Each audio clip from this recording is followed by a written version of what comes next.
President Poroshenko recently came back to Kiev, and he's being held on really serious charges.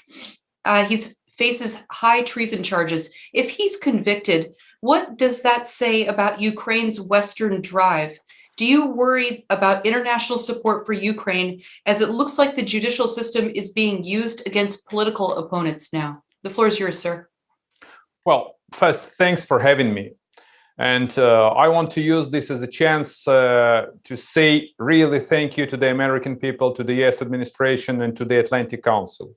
You really support Ukraine. You know, friend in need is a friend indeed. And the last visit of Secretary Blinken was an amazing sign of real strong support and unwavering support of the US administration of the Ukrainian territorial integrity and Ukrainian sovereignty.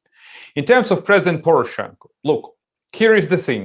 The good news is that yesterday, just the time Secretary Blinken paid his visit to Kiev, the judge ruled more or less, I would say, acceptable verdict. Because then the administration anticipated that the judge would put President Poroshenko behind the bars. In terms of these criminal charges, look, this is a completely both legal and political nonsense. President Poroshenko is accused and charged of what? Of high treason? Well, I know the guy who can applaud this and make claps. President Putin. He is the beneficial owner of all this crazy stuff that is happening. So I still believe that on the one hand, President Poroshenko will defend. On the other hand, he has to win. And actually, the Ukrainian judicial system has to be impartial.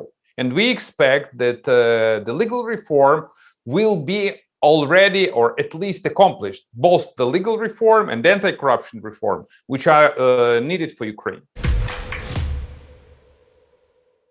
Mr. Yaценюk, help us understand, why is this happening now? So Ukraine, from where we sit in Washington, it seems like Ukraine is very, very vulnerable. Ukraine is surrounded by Russian troops, at least 100,000, maybe 140,000. It looks like Putin may go in.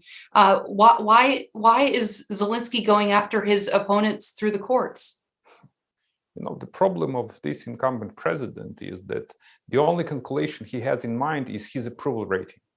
So he believes that this is the way how to boost. You know, people in the world are talking about boosters of a COVID vaccine. This is the booster, he believes, for his approval rating, which is completely crazy idea. Instead of delivering unity to this country, instead of asking all political forces, whether they are in opposition or in the government, whether they are in the house or outside the house, to be united, to stand shoulder to shoulder against the Russian aggression, administration is playing some crazy political tricks with Poroshenko case, and not only Poroshenko case. What's next for Ukraine in 2022? Do you expect a full-scale Russian land invasion or something short of that? What are you worrying about now? Look, here is the thing. I want to be very frank and open with you.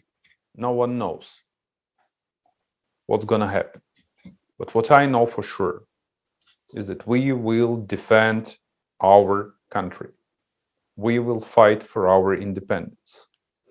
I was completely upset with Zelensky's statement that he delivered that's not the State of the Union when he addressed the Ukrainian people.